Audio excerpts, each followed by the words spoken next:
Good morning everyone. तो आज है दोस्तों 25 दिसंबर और 25 दिसंबर का जो मोस्ट इम्पॉर्टेंट सेलेक्टिव क्वेश्चन है उसको आज हम हल करेंगे फ्रेंड। जो आपका लगभग 100 प्लस एमसीक्यू को हम हल करने वाले हैं, जो आपके छत्तीसगढ़ जिला पुलिस भर्ती के लिए मोस्ट इम्पॉर्टेंट साबित होने वाला है फ्रेंड। जो हमारा ये 16वां क्लास है और हमारा टारगेट है दोस्तों 90 प्लस स्कोर करना, तभी हमारा जो छत्तीसगढ़ जिला पुलिस भर्ती में हमारा सिलेक्शन होने वाला है फ्रेंड। ठीक है फ्रेंड, क्योंकि हम जो टारगेट है उसको ज़्यादा लेकर चलेंगे तभी हमारा जो टारगेट है फ्रेंड वो 80 से 85 हमारा आएगा। ठीक है फ्रेंड, तो हम यही टारगेट लेकर चलेंगे 90 प्लस। तो अगर आप दोस्तों 2025 में अपने आप को वर्दी में देखना चाहते हैं दोस्तों, तो हमारे चैनल को जरूर सब्सक्राइब कर दीजिएगा। ठीक है फ्रेंड, ताकि हम सभी सिलेबस को आपको अच्छी तरह से कवर करा सकें। तो चलते हैं हम अपने पहले प्रश्न की ओर और देखते हैं दोस्तों 25 दिसंबर के जो करंट अफेयर का क्वेश्चन है उसके बारे में। देखिए फ्रेंड, तो जो सबसे पहला हमारा प्रश्न है, राष्ट्रीय मानवाधिकार आयोग के नए अध्यक्ष कौन बने हैं? राष्ट्रीय मानवाधिकार के नए अध्यक्ष की कौन बने हैं? वी रामासुब्रमण्यम या फिर अजित पवार, राहुल नावेरकर या देवजीत सैकिया। तो कौन है दोस्तों? इसका राइट आंसर है option number A, V Subramaniam जो है दोस्तों मानवाधिकार के नए अध्यक्ष बने हैं। इससे रिलेटेड कुछ पॉइंट को कवर कर लेते हैं। सुप्रीम कोर्ट के पूर्व जस्टिस वी सुब्रमण्यम राष्ट्रीय मानवाधिकार आयोग के नए अध्यक्ष बने हैं दोस्तों। और ये जो वी सुब्रमण्यम है दोस्तों वो सुप्रीम कोर्ट के पूर्व जस्टिस भी रह चुके हैं। ठीक है फ्रेंड, उन्होंने अरुण कुमार मिश्रा का स्थान लिया है। किसका स्थान लिया है? अरुण कुमार मिश्रा का स्थान लिया है। राष्ट्रीय मानवाधिकार आयोग के नए केंद्रीय मानवाधिकार संस्था है। इसमें एक अध्यक्ष और 5 सदस्य होते हैं। क्या होते हैं दोस्तों? एक अध्यक्ष और 5 सदस्य होते हैं। और आयोग के अध्यक्ष व सदस्यों की नियुक्ति राष्ट्रपति के द्वारा प्रधानमंत्री के नेतृत्व में गठित 6 सदस्य समिति की सिफारिश पर की जाती हैं। और राष्ट्रीय मानवाधिकार दिवस कब मनाया जाता है दोस्तों? 10 दिसंबर को। अगले बढ़ते हैं, कुछ जो नए अध्यक्ष हैं दोस्तों उसके बारे में हम जान लेते हैं, अध्यक्ष 2024 के बारे में। ठीक है, केंद्रीय प्रत्यक्ष कर बोर्ड के नए अध्यक्ष कौन बने हैं? तो रवि अग्रवाल बने हैं। और भारत इलेक्ट्रॉनिक्स लिमिटेड के नए अध्यक्ष किसे नियुक्त किए गए हैं? तो मनोज जैन को किए गए हैं। और टाटा ट्रस्ट के नए अध्यक्ष कौन है दोस्तों? तो नोएल टाटा। और इंडिया यामाहा मोटर के नए अध्यक्ष किसे नियुक्त किए गए हैं? हिटारू ओटानी को। और इंडियन चैम्बर ऑफ कॉमर्स के अध्यक्ष हैं अभ्युदय जिंदल। और इसरो के अध्यक्ष है दोस्तों एस सोमनाथ। और कर्मचारी चयन आयोग मतलब एसएससी के अध्यक्ष हैं एस गोपाल कृष्णन। और यूपीएससी के नए अध्यक्ष हैं दोस्तों प्रीति सूदन। और एशियाई क्रिकेट परिषद के अगले अध्यक्ष कौन हैं? तो मोहसिन नकवी। और आईसीसी के सबसे युवा अध्यक्ष हैं दोस्तों जयसा। और 16वें वित्त आयोग के अध्यक्ष कौन हैं? अरविंद पनगड़िया। और भारतीय जीवन बीमा निगम का अध्यक्ष कौन है? सिद्धार्थ मोहंती। और भारतीय राष्ट्रीय राइफल संघ के नए अध्यक्ष किसे बनाए गए हैं? तो कलिकेश नारायण सिंह देव को बनाए गए हैं। ठीक है फ्रेंड, ये इंपॉर्टेंट है, इसको याद रख लीजिएगा। अगला क्वेश्चन देखते हैं, दिसंबर 2024 में भारत के पहले बायो बिटुमेन राष्ट्रीय राजमार्ग का उद्घाटन कहाँ किया गया है? मानसर, कोच्चि, सूरत या आगरा। तो कहाँ किया गया फ्रेंड? ऑप्शन नंबर ए, मानसर में किया गया है। मानसर और नागपुर जो कहाँ है? महाराष्ट्र में। ठीक है फ्रेंड, इससे रिलेटेड कुछ पॉइंट को कवर कर लेते हैं। दिसंबर 2024 में नागपुर जिले में राष्ट्रीय राजमार्ग 44 पर नागपुर मानसर बाईपास परियोजना में केंद्रीय परिवहन मंत्री नितिन जयराम गडकरी ने बायो बिटुमेन के निर्मित भारत के पहले राष्ट्रीय राजमार्ग का आधिकारिक रूप से उद्घाटन किए गए हैं। किसने किए गए हैं दोस्तों? नितिन जयराम गडकरी ने किया है। और इसका उद्देश्य क्या है? पर्यावरण के अनुकूल बायो बिटुमेन जो लिग्निन जैसे फसल अवशेषों से बनाए गए हैं, लागत को कम करता है, पराली जलाने से होने वाले प्रदूषण को भी रोकता है और इससे रोजगार पैदा भी होता है दोस्तों। ठीक है फ्रेंड्स, यही इसका मुख्य उद्देश्य है। अगला देखते हैं, भारत में पहला के बारे में देख लेते हैं दोस्तों कि भारत में कौन कौन पहला है। लक्षद्वीप में शाखा खोलने वाला पहला भारतीय निजी बैंक कौन बना है? तो HDFC बना है फ्रेंड्स। और भारत का पहला सरकारी स्वामित्व वाला OTT प्लेटफॉर्म सी स्पेस किस राज्य ने लॉन्च किया है? तो केरल ने किया है। भारत का पहला स्वदेशी बुलेट ट्रेन कहाँ बना है दोस्तों? तो BEML। और भारत का पहला 155 मिलीमीटर स्मार्ट बारूद कौन बनाया है? तो IIT मद्रास ने। और पूर्वी भारत का पहला दिव्यांग विश्वविद्यालय कहाँ खुलेगा? तो यह झारखंड में खुलेगा। और TCS और कौन सा IIT मिलकर भारत का पहला क्वांटम डायमंड माइक्रोचिप्स इमेजर विकसित करेंगे दोस्तों? तो ये IIT बॉम्बे। और दुनिया का पहला 3D printed space rocket engine किस भारतीय कंपनी ने विकसित किया है? तो अग्रकुल कॉस्मॉस ने किया है, जो चेन्नई में है। भारत का पहला आयुर्वेदिक कैफे कहाँ खुला है? तो दिल्ली में। यूनेस्को की सूची में भारत का पहला साहित्य शहर कौन सा बना है फ्रेंड? तो ये कोझिकोड, जो केरल से है। ठीक है फ्रेंड। और तीसरा क्वेश्चन देखते हैं, सुशासन दिवस 2024 में कब मनाया गया है? 23 दिसंबर, 25 दिसंबर, 22 दिसंबर या फिर 24 दिसंबर? इसका right answer friend option number B, 25 दिसंबर को सुशासन दिवस मनाया जाता है। अब इससे जुड़े कुछ पॉइंट को कवर कर लेते हैं। सुशासन दिवस हर साल 25 दिसंबर को मनाया जाता है। यह दिवस पूर्व प्रधानमंत्री और भारत रत्न अटल बिहारी वाजपेयी की जयंती के उपलक्ष्य में मनाया जाता है। अटल बिहारी वाजपेयी का जन्म 25 दिसंबर 1924 को मध्य प्रदेश के ग्वालियर में हुआ था। और इसका थीम क्या है फ्रेंड्स? प्रशासन गांव की ओर। और भारत रत्न कितने बार कब दिया गया है? 2015 में। और पद्म विभूषण दोस्तों 1992 में दिया गया था। और लोकमान्य तिलक पुरस्कार कब दिया गया था? 1994 में। कौन सा देश पहली बार अंतर्राष्ट्रीय निशानेबाजी खेल महासंघ जूनियर विश्व कप 2025 की मेजबानी करेगा? रूस, भारत, चीन या अमेरिका? इसका right answer friend option number B, Bharat करेगा। भारत पहली बार अंतर्राष्ट्रीय निशानेबाजी खेल महासंघ जूनियर विश्व कप की मेजबानी करेगा। अंतर्राष्ट्रीय निशानेबाज खेल का महासंघ यह ओलंपिक और गैर ओलंपिक खेलों में शूटिंग स्पर्धाओं की विश्व शासी निकाय है। इसकी स्थापना 1907 में हुआ था, जिसका मुख्यालय है फ्रेंड म्यूनिख, जर्मनी। और राष्ट्रपति कौन है? लुसियानो रासी। और सदस्य कितने दोस्तों? 149 देश हैं। भारत के किस राज्य को वॉल स्ट्रीट जर्नल द्वारा 2025 के लिए वैश्विक गंतव्यों में से एक के रूप में मान्यता दी गई है? मध्य प्रदेश, उड़ीसा, नागालैंड या उत्तर प्रदेश? इसका right answer friend option number A, Madhya Pradesh को दिया गया है। तो अब इससे रिलेटेड हम कुछ पॉइंट को कवर कर लेते हैं। मध्य प्रदेश राज्य को वॉल स्ट्रीट जर्नल द्वारा 2025 के लिए वैश्विक गंतव्यों में से एक के रूप में मान्यता दी गई है। यह सम्मान राज्य की समृद्धि, विरासत, अद्वितीय वन्य जीवन और असाधारण प्रकृति सुंदरता को उजागर करता है। ठीक है फ्रेंड्स। और मध्य प्रदेश से रिलेटेड कुछ दर्शन के बारे में जान लेते हैं। जो मध्य प्रदेश की स्थापना दोस्तों 1 नवंबर 1956 को हुआ था, जिसकी राजधानी है दोस्तों भोपाल। और मुख्यमंत्री हैं मोहन यादव। और राज्यपाल कौन है दोस्तों? मंगू भाई पटेल। और लोकसभा सीट कितनी है? 29। और राज्यसभा सीट है दोस्तों 11। और विधानसभा सीट है 230। और कुल पड़ोसी राज्य कितनी हैं? 5 कुल पड़ोसी राज्य हैं। कौन कौन से हैं? गुजरात, उत्तर प्रदेश, छत्तीसगढ़, महाराष्ट्र और राजस्थान।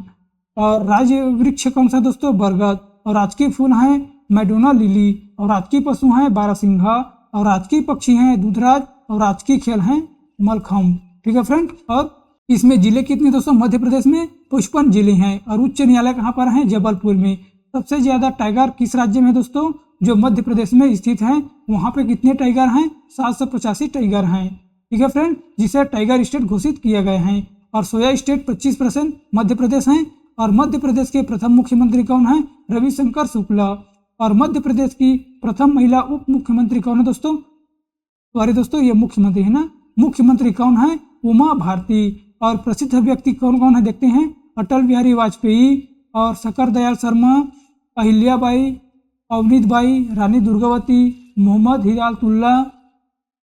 प्रथम न्यायाधीश, भारत के पहले मुस्लिम मुख्य न्यायाधीश है फ्रेंड। ठीक है फ्रेंड, ये प्रसिद्ध व्यक्ति हैं कहाँ के? मध्य प्रदेश के। और प्रमुख स्थल कौन कौन से हैं? खजुराहो, सांची, महाकाल मंदिर, हथनौरा, बेशनगर, ग्वालियर किला। ये वहाँ के प्रसिद्ध दर्शन हैं, मतलब स्थल हैं। ठीक है फ्रेंड। अब बढ़ते हैं अगले क्वेश्चन की ओर। केंद्र सरकार ने राष्ट्रीय उपभोक्ता दिवस के अवसर पर उपभोक्ताओं को डार्क पैटर्न से बचाने के लिए किस ऐप को डैशबोर्ड को लॉन्च किया गया है? जागो ग्राहक जागो ऐप, जागृति ऐप, जागृति कैशबोर्ड या फिर उपयुक्त सभी? इसका right answer friend option number D, उपयुक्त सभी को लॉन्च किया गया है। जागो ग्राहक जागो ऐप को, जागृति ऐप, जागृति डैशबोर्ड, इन तीनों को लॉन्च किया गया है। ठीक है फ्रेंड। राष्ट्रीय उपभोक्ता दिवस के अवसर पर 24 दिसंबर 2024 को उपभोक्ता मामले विभाग द्वारा जागो ग्राहक जागो ऐप, जागृति ऐप और जागृति डैशबोर्ड को लॉन्च किया गया है। खाद्य और सार्वजनिक वितरण मंत्रालय के तहत आने वाले उपभोक्ता मामलों के विभाग की ओर से कहा गया है कि विभाग के इस पहल का उद्देश्य एक पारदर्शी और निष्पक्ष डिजिटल मार्केट प्लेस बनाना है, जहां उपभोक्ता बिना किसी धोखे या दबाव के सोच समझकर फैसले ले सकेंगे। ठीक है फ्रेंड, यही इसका मुख्य उद्देश्य है। सातवां क्वेश्चन देखते हैं, राष्ट्रीय उपभोक्ता दिवस 2024 में कब मनाया गया है? 23 दिसंबर, 22 दिसंबर, 24 दिसंबर या 25 दिसंबर? इसका right answer friend option number C, 24 दिसंबर को राष्ट्रीय उपभोक्ता दिवस मनाया जाता है। भारत में हर साल 24 दिसंबर को राष्ट्रीय उपभोक्ता दिवस के रूप में मनाया जाता है। इस दिन उपभोक्ता संरक्षण अधिनियम 1986 को राष्ट्रपति द्वारा स्वीकृत मिली थी। यह दिन उपभोक्ता अधिकारियों और व्यवसायों के अपने ग्राहकों के प्रति जिम्मेदारियों के बारे में जागरूकता बढ़ाने के लिए मनाया जाता है। और इसकी थीम क्या है? वर्चुअल सुनवाई और उपभोक्ता न्याय तक डिजिटल पहुंच, यही इसका मेन थीम है। आठवां क्वेश्चन, दिसंबर 2024 में यूनाइटेड किंगडम के राजा चार्ल्स तृतीय द्वारा नाइटहुड और हेमहुड से किसे सम्मानित किया गया है? किलियन मर्फी, क्रिस्टोफर नोलन या फिर एम्मा थॉमस या फिर दोनों? इसका right answer friend option number D होगा, बी और सी दोनों, मतलब क्रिस्टोफर नोलन और एम्मा थॉमस को किया गया है। ऑप्शन नंबर डी हमारा राइट आंसर है। ओपेनहाइमर के ऑस्कर विजेता फिल्म निर्माता क्रिस्टोफर नोलन और उनकी पत्नी एम्मा थॉमस को यूनाइटेड किंगडम के राजा चार्ल्स तृतीय द्वारा नाइटहुड और हेमहुड से सम्मानित किया गया है। यह सम्मान उन्हें फिल्म उद्योग में उनके योगदान के लिए दिया गया है। किस लिए दिया गया है? फिल्म उद्योग में योगदान के लिए। ठीक है फ्रेंड, और 9वां क्वेश्चन देखते हैं, दिसंबर 2024 को त्रिपुरा की राजधानी अगरतला में आयोजित पूर्वोत्तर परिषद के 72वें पूर्ण सत्र की अध्यक्षता किसने की है? अमित शाह, धर्मेंद्र प्रधान, नितिन गडकरी या नरेंद्र मोदी?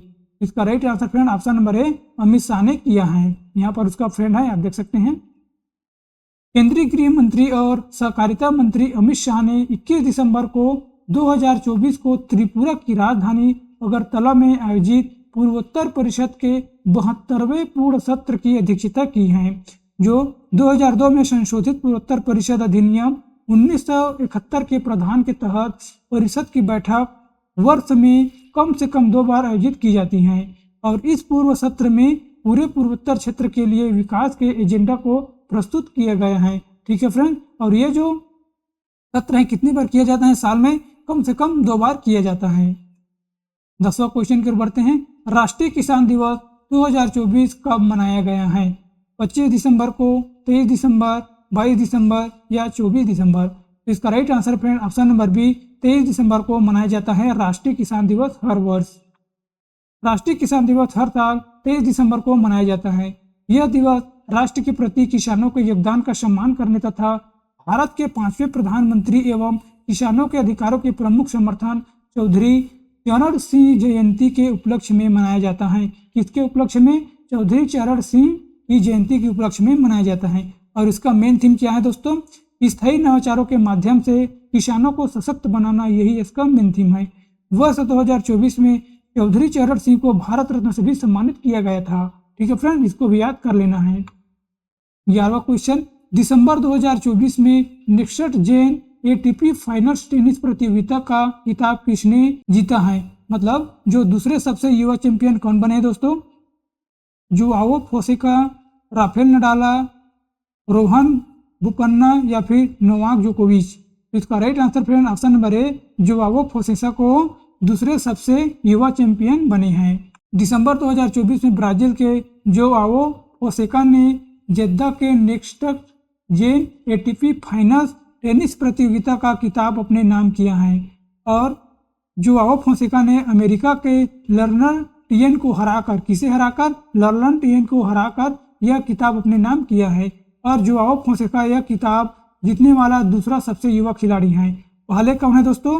पहले वर्तमान विश्व नंबर 1 जैनिक सिनर ने 5 वर्ष पहले 18 वर्ष की आयु में यह खिताब जीता था। किसने जीता था? जैनिक सिनर ने। कब? 5 वर्ष पहले, जो 18 वर्ष की थी उस समय। ठीक है फ्रेंड, और अब कौन है पता है आपको? अब कौन है दोस्तों? जोआओ फोसेका। ठीक है फ्रेंड, किसे हराकर जीता है? तो अमेरिका के लर्नर टियन को। अगला देखते हैं 12वां क्वेश्चन, दिसंबर 2024 में उत्तर प्रदेश के किस राज्य सरकार ने भारत के सर्वश्रेष्ठ कार्यक्रम को लागू करने के लिए एक समझौता विज्ञापन पर हस्ताक्षर किए हैं? मणिपुर, उड़ीसा, सिक्किम या बिहार? इसका right answer friend option number ए, मणिपुर पर हस्ताक्षर किए हैं। उत्तर प्रदेश सरकार और मणिपुर सरकार ने एक भारत श्रेष्ठ भारत कार्यक्रम को लागू करने के लिए एक समझौता विज्ञापन पर हस्ताक्षर किए हैं। जो मणिपुर तीसरा राज्य है, इसके साथ साथ उत्तर प्रदेश ने एक भारत श्रेष्ठ भारत कार्यक्रम के तहत समझौता ज्ञापन पर हस्ताक्षर किए हैं। मणिपुर से पहले उत्तर प्रदेश ने और अरुणाचल प्रदेश और मेघालय के साथ इस तरह के समझौता पर विज्ञापन पर हस्ताक्षर किए थे दोस्तों। इससे पहले कहाँ कहाँ किए थे? अरुणाचल प्रदेश और मेघालय के साथ। ठीक है फ्रेंड। प्रधानमंत्री नरेंद्र मोदी ने 31 अक्टूबर 2015 को भारत के प्रथम प्रधानमंत्री और गृह मंत्री सरदार वल्लभ भाई पटेल की 140वीं जयंती के अवसर पर एक भारत श्रेष्ठ भारत की घोषणा की है। किसकी घोषणा की है? एक भारत श्रेष्ठ भारत की घोषणा की है।